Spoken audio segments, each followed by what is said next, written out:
အခုကတော့ပြန်နေရပါလေမြန်ဟိုဝဲတွေ့ဆုံနေဒီဘက်ကျကပြန်နေရပါလို့လေပတ်ပြီးတော့ဗောနော်နောက်ဆုံးနေ့လေပတ်ပြီးတော့ပြန်နေရပါလို့နောက်ကမှယူပေးပြီးတော့လေမြန်ပြည့်ချင်နေတာသူကနောက်ကမှတယ်ဘာတူရတယ်ပဲ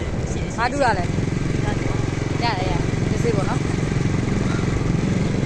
ကိုရွာကိုဆက်ပေါ့နော်ဒါတွေကလေနေတော့မဟုတ်ဆိုင်ကယ်ပေါ့ပြမယ်ဒါတွေကဆိုင်ကယ်နဲ့ပေါ့နော်ကိုတွေလဲနေကြောင်းပေါ့ဆိုင်ကယ်နဲ့ဒီမေလေးတို့အဲ့ဒါအမလေးစပရိုက်မေလေးမာကြီးပါပေါ့လေမြန်ဘောကသူပေါ့နော်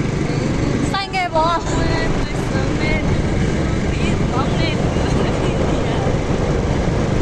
မောင်းတဲ့လူကြီးရမောင်းတဲ့လူကဟုတ်တော့